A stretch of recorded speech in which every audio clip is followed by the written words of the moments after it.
Welcome to Beyond the Veil by Carolyn Wellington, Chapter 1, The Dead Days, Part 4. My father was already strict because of how he grew up, but it seemed to get a little worse after my sister died. I understand now that he couldn't handle his massive grief, so he fell back on the only way he knew how to get by. That was total obedience, looking perfect to the world, and his well-known military rules.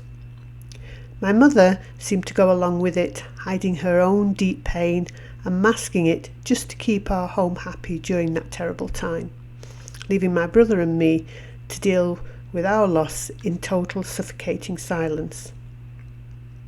Speaking with my brother now that we are both older, he told me it was all hidden from him just as it was for me.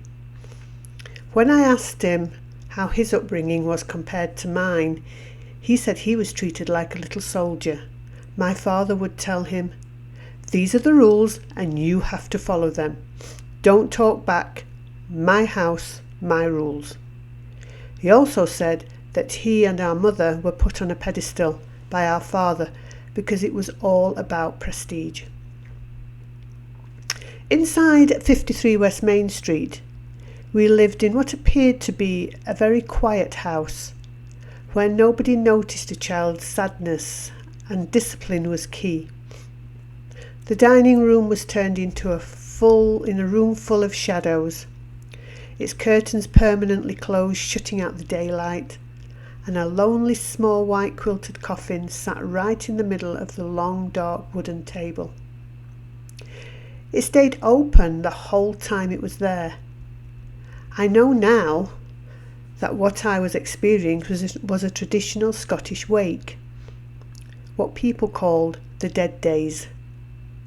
To me as a child, having her coffin laid in the house for days felt like an eternity. It was the custom back then to keep the coffin open so relatives and neighbours could drop by to pay their respects and support the grieving family. Yet, inside our home, these old traditions just felt heavy, dark, and deeply eerie. I remember the clock being stopped, a stark reminder that time had frozen completely for the dead. Every mirror in the house was covered over, an old tradition to make sure my sister's soul wouldn't get trapped inside the walls. Even the family photographs were turned face down. It was a traditional sign of respect, a way to ensure that our living faces didn't distract her on her final journey.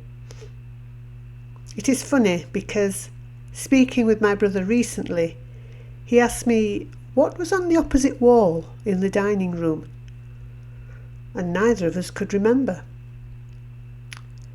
Now I know it must have been a large mirror that had been covered up, its reflection hidden away from us, leaving an empty space in our minds. My brother also mentioned just how creepy the house felt back then, even admitting that he thought it had ghosts. When I asked him if he'd actually seen any, he said yes.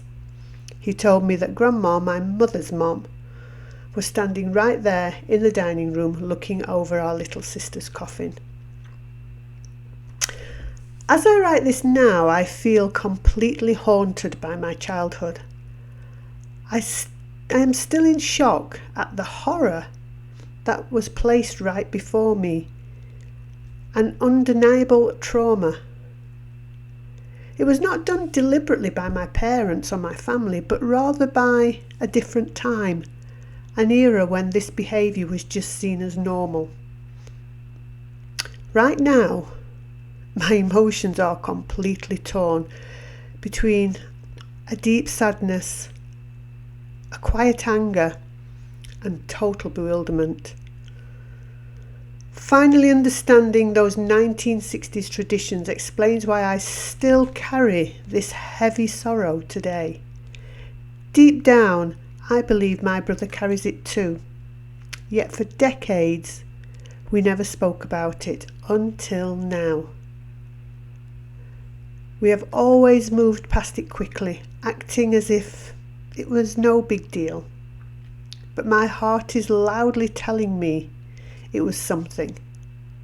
It was something a 7-year-old child should never have to endure.